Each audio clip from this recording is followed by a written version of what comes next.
노아는 정말 의로운 사람이었습니다. 그렇게 의로운 노아의 후손들이 땅에 다시 번성했지만 그 번성하면서 사람들은 또다시 심각하게 타락합니다. 그래서 이 사람들은 시날 평지에 바벨탑을 쌓게 됩니다. 그 바벨탑을 쌓은 목적은 자기들의 이름을 내고 또 자기들이 흩어짐을 면하려고 하는 거였습니다. 이 바벨탑의 문제는 크기가 문제가 아닙니다. 그 마음이 문제입니다. 우리의 영광을 위한 것, 우리가 흩어지지 않으려고 하는 것, 이 마음이 문제였던 겁니다. 그래서 우리는 세상에서 어떤 사업을 할 때 그게 크든 작든 상관이 없습니다. 그 사업을 하는 마음이 인간의 영광을 위해서 할 때 그것은 바벨탑이 되어버리는 겁니다. 하나님의 영광을 위하고 하나님의 구원을 위해서 할 때 그것이 방주 같은 사업이 되고 구원 역사를 이루게 되는 겁니다. 우리는 결코 내 영광을 위해서 살지 않고 오직 하나님의 영광을 위해 살아야 됩니다.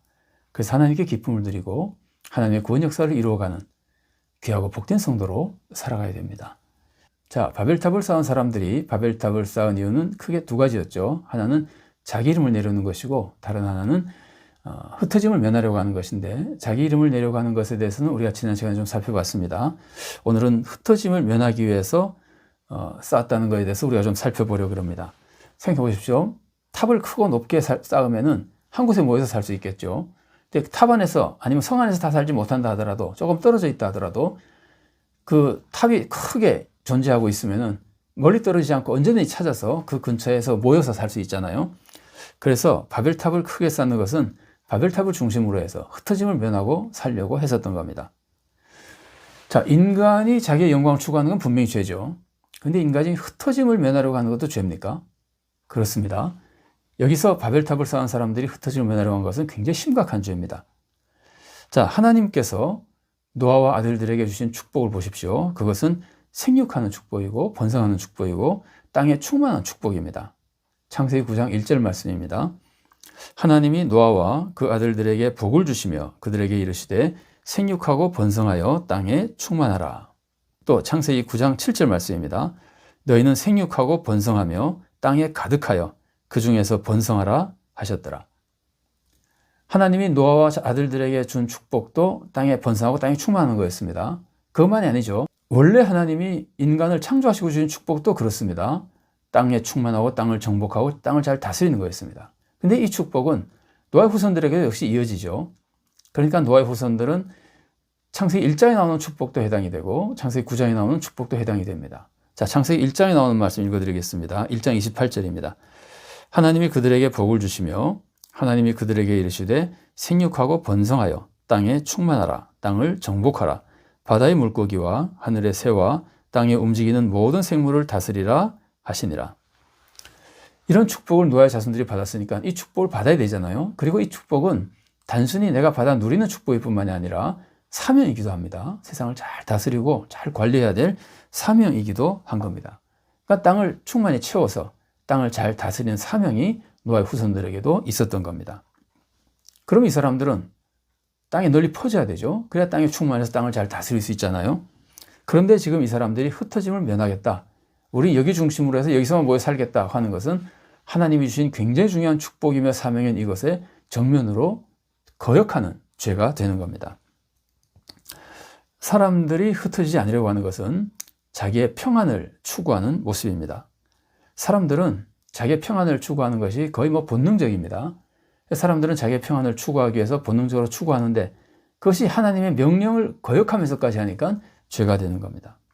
이것은 달리 말하면 나의 이익을 위해서 하나님의 말씀을 거역하는 것과 같은 모습인 겁니다. 여러분, 나의 이익을 위해서 하나님 말씀을 거역하는 사람 생각나시죠? 대표적인 사람이 하와입니다. 선악과를 먹지 말라 그랬으나 먹으면 더 좋을 것 같다고 생각되니까 먹잖아요. 하와가 지은 죄와 굉장히 비슷한 죄를 이 사람들이 지금 짓고 있는 겁니다. 자, 내가 원하는 것을 하기 위해서 하나님 말씀을 거역하는 것, 혹은 내가 원하는 곳에 있고 싶어서 하나님이 가라고 하는 곳에 가지 않는 것, 이것이 다 하나님을 거역하는 것이고 소명을 저버리는 모습입니다. 바벨탑을 쌓은 사람들이 하나님이 땅에 널리 퍼져 가라고 하는 말씀을 거역하고 흩어지지 않고 모여 살려고 그러잖아요.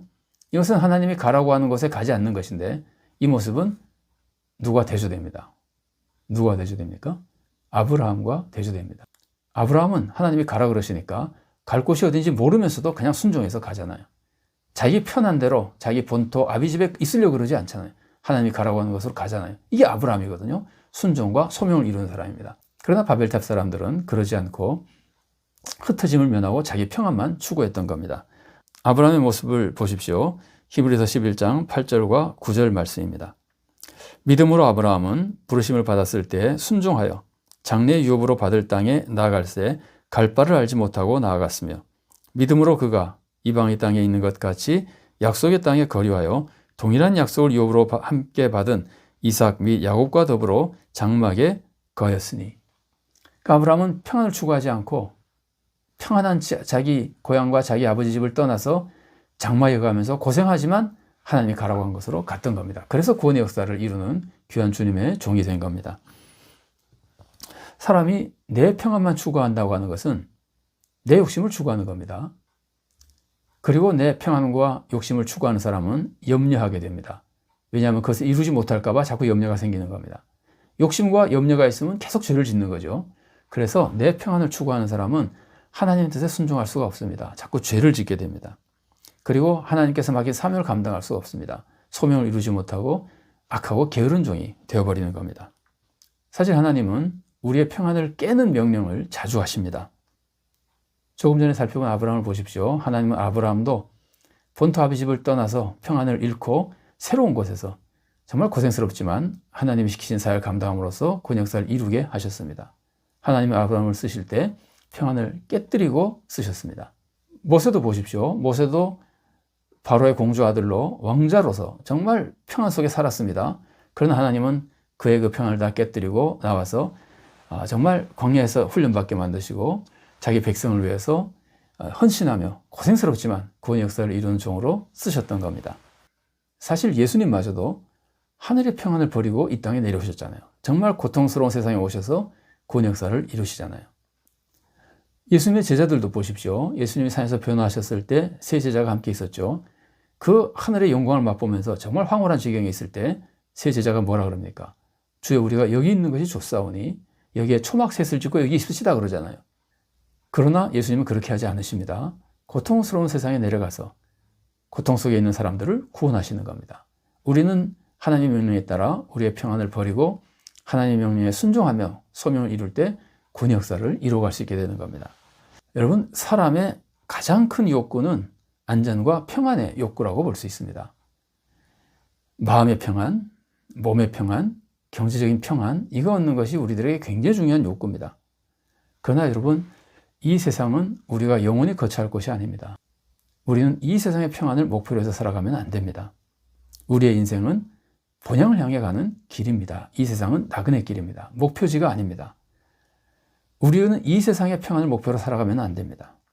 천국에서 진정한 평강을 누리는 삶을 바라보며 이 생에서는 평안을 포기할 수 있어야 참된 신앙생활을 할 수 있고 우리의 모든 소명을 이루어갈 수 있는 겁니다. 그래서 이 삶을 우리는 십자가를 지는 삶이라 그러는 겁니다. 십자가를 진다고 하는 것은 나를 버리는 거죠. 나를 죽이는 겁니다. 나의 평안도 포기하는 겁니다. 그럴 때 이 세상을 그렇게 살아갈 때 천국의 참된 영생의 축복을 누릴 수 있고 이 세상에서는 하나님께 영광 돌리고 하나님의 뜻을 이루어드리는 귀한 구원의 사역자들이 될 수 있는 겁니다. 우리의 삶을 한번 생각해 보십시오. 우리는 이 세상에서 어디로 가고 싶어 합니까? 바벨탑을 쌓은 사람들은 가장 평안한 곳으로 가고 싶어 했습니다. 험한 곳, 새로운 곳으로 가려고 하지 않았습니다. 우리도 생각해 보십시오. 우리가 이 세상에서 내 유익을 얻는 곳으로 가고 싶어 하지 않을까요? 돈을 많이 벌 수 있는 곳으로 가고 싶어 하지 않을까요? 명예와 권세를 얻는 곳으로 가고 싶어 하지 않을까요? 물론 그것이 하나님의 뜻에 맞으면 해도 괜찮습니다만은 그것을 이루기 위해서 하나님이 원하시는 곳에 가지 않으면 바벨탑을 쌓은 사람처럼 되는 겁니다. 심지어 내 적성에 맞는 것, 내가 하고 싶은 것을 할 수 있는 곳으로 가려고 하는 것도 결국은 내 욕심을 이루려는 겁니다. 물론 내 적성에 맞는 것이 하나님의 소명이면 상관이 없지만 그냥 내가 하고 싶은 것, 내 적성에 맞는 것이 나의 욕심이기 때문에 하려고 그러면은 하나님이 원하시는 것이 그것이 아닌데도 그것을 하려고 그러면은 역시 바벨탑 쌓는 사람처럼 되어버리는 겁니다. 우리는 목표를 내가 부귀영화를 얻거나 내가 뜻을 펼치거나 내가 하고 싶은 것을 하거나 내 손에 맞거나 이런데 나에게 초점을 맞추면 안 되는 겁니다. 나 중심이 되면 불신앙이 되어버리는 겁니다. 우리는 목적을 하나님께 두고 하나님의 영광을 위해 하나님의 뜻을 위해 하나님이 가라고 하시는 곳에 가는 사람이 되어야 되는 겁니다. 하나님의 구원을 이루기 위해서 하나님이 가라고 하시는 것. 어려운 곳일 수도 있고 쉬운 곳일 수도 있고 적성에 맞는 곳일 수도 있고 잘 안 맞는 곳일 수도 있습니다. 그러나 그것과 상관없이 하나님 중심이면 되는 겁니다. 하나님의 구원을 위해 가라고 하시는 것. 여러분 생각해 보십시오. 기본적으로 우리는 세상의 빛입니다. 그러면 어디로 가야 될까요? 어두운 곳으로 가야 됩니다. 세상의 빛이니까 세상의 어두운 곳으로 가야 됩니다. 그래서 우리는 사역이나 생업이나 그 기준을 나의 평안, 나의 부귀영화, 나의 성공에 두지 않고 하나님의 뜻에 둬야 되는 겁니다. 하나님이 세상을 구원하기 위해서 이루고자 하시는 것이 무엇인지를 생각하며 나의 모든 생업과 인생의 목표를 둬야 되는 겁니다. 교회 안에서도 비슷합니다. 우리는 교회 안에서 어디로 가고 싶어 하는 걸까요? 여러분, 교회 일이라고 해서 다 하나님이 시키는 것이 아닙니다. 교회에 많은 사역이 있지만 하나님이 그 중에서 나에게 시키는 사역이 있고 다른 사람에게 시키는 사역이 있습니다. 근데 교회에 많은 사역 중에는 사람들이 알아주는 사역이 있고 영광 얻는 사역이 있고 사람들이 별로 알아주지 않는 사역도 있습니다. 그런데 만일 우리가 교회 일이라 하더라도 사람들이 칭찬하는 사역, 내가 영광 얻는 사역에만 관심을 가진다면 바벨탑을 쌓는 사람이 되어버리는 겁니다. 우리는 하나님이 나에게 원하시는 것, 하나님이 시키시는 일을 해야 되는 겁니다. 그런데 교회 여러 사역 중에서 하나님이 나에게 맡기신 일이 뭔지 내가 잘 모를 때도 있잖아요. 그럴 때는 물론 기도해서 하나님의 응답을 통해서 알 수도 있습니다. 그러나 내가 직접 잘 판단하기가 어려울 때는 교회의 안내를 받고 교회의 지도를 받는 것도 좋은 방법입니다. 담임 목사님이나 당회의 지도를 받아서 부탁하는 곳에 가서 사역하는 것도 하나님이 시키신 일을 하는 좋은 방법 중에 하나입니다. 또 내가 하고 싶은 사역을 하는 것도 문제지만 또 내가 같이 있고 싶은 사람들과만 같이 쓰려고 하는 것도 문제가 될 수 있습니다. 내가 좋아하는 사람, 나와 마음이 맞는 사람, 그래서 끼리끼리 모이려고 하는 모습을 갖추면은 그것은 달리 말하면 나의 평안을 추구하는 것이고 나의 욕심을 추구하는 것입니다. 심할 때는 나의 세력을 추구하는 것이고 나와 일정한 사람들이 모여서 교회 안에서 심지어 카르텔을 형성하려고 할 때도 있습니다. 이것은 아무리 교회 일이고 교회 안에서의 봉사를 하더라도 이것은 바벨탑을 쌓는 일이 됩니다. 우리는 세상에서도 하나님의 뜻만 따라서 사역해야 되고 교회 안에서도 하나님의 뜻만 따라서 하나님이 원하시는 일을 감당할 수 있어야 되는 겁니다. 또 우리 교회를 교회적으로 한번 보십시오. 우리 교회는 어디로 가고 싶어 하는 걸까요? 우리 교회는 우리 교회가 성도끼리 사랑하며 친교하며 화목하고 좋은 교회 이루기를 바랄 겁니다. 그 좋은 일입니다. 그 자체가 나쁜 일이 아닙니다. 그러나 교회 안에서는 서로 친밀하게 지내는데 그 교회가 세상을 섬기는 일이 없다면 그것은 바벨탑이 되어버리는 겁니다. 우리끼리 모여서 우리끼리 흩어지지 말고 우리끼리 행복하게 지내자는 겁니다. 세상을 구원하려는 마음이 있어야 방주가 되는 겁니다. 그래서 우리는 교회의 목적도 교회의 행복과 교회의 발전이 아니라 그 모든 것을 통해서 하나님을 영화롭게 하고 세상을 구원하려는 목적을 항상 품고 있어야 되는 겁니다. 바벨탑을 쌓은 사람들은 세상을 관리하지 않고 자기들끼리만 행복하게 살려고 그랬습니다. 생각해 보십시오. 교회도 자기들끼리만 행복하게 살고 세상을 도우려고 하지 않으면 얼마나 바벨탑과 비슷한 모습입니까? 교인들의 친교 물론 중요합니다. 그러나 교인들의 친교는 행복한 일이고 하나님께 영광 돌리는 일이고 하나님의 일을 크게 잘 감당할 수 있는 일이긴 하지만 결코 거기에 멈춰서는 안 되는 겁니다. 세상 구원을 위해 세상을 섬기는 교회가 되어야 되는 겁니다. 교회 사역이나 교회 부흥도 중요합니다. 그러나 그 모든 것이 항상 구원 역사에 동참하고 세상을 섬기는 목표를 두지 않으면 그 모든 것이 바벨탑이 되어버리는 겁니다. 그래서 교회가 세상에 대한 섬김이 없는 교회라면 그것은 지푸라기 집과 같습니다. 불로 심판할 때 다 타버립니다. 아무리 커도 지푸라기 집은 다 타버립니다. 아무리 작아도 물론 마찬가지입니다. 세상을 섬기고 세상을 구원하려는 목표가 없으면 그런 사랑과 섬김이 없으면 교회는 지푸라기 집처럼 되어버리고 심판 때 다 타버리는 교회가 되어버립니다. 교회가 크건 작건, 교회 사역이 크건 작건 상관없이 세상을 섬기는 것을 목표로 하고 세상의 구원을 위해서 노력하는 교회가 금집 같은 교회가 되는 겁니다. 심판 때 남게 되고 하나님으로부터 큰 칭찬받는 교회가 되는 겁니다. 우리는 개인의 삶이나 교회 사역이나 어떤 모습에서도 바벨탑을 쌓는 사람이 되면 안 됩니다. 크기와 이건 무관합니다. 우리의 마음이 중요합니다. 내 명예를 위한 삶이나 사역은 바벨탑을 쌓는 것이 되고 오직 하나님의 영광, 하나님의 뜻, 세상의 구원을 위해 사역할 때 바벨탑이 아니라 방주를 짓는 사람처럼 되어서 구원의 역사를 이루어갈 수 있는 겁니다. 내 평안을 위한 삶과 사역도 바벨탑을 쌓는 것이 되어버립니다. 나는 평안하지 않더라도 하나님의 영광과 세상의 구원을 위해서 희생하고 헌신할 때 우리는 바벨탑을 쌓는 사람이 아니라 방주를 짓는 사람이 되어서 구원의 역사를 이루어갈 수 있는 겁니다. 우리 모두가 이런 삶과 이런 사역을 통해서 하나님의 뜻을 이루어드리고 우리도 하나님으로부터 칭찬받고 세상도 구원하는 좋은 성도가 될 수 있기를 바랍니다.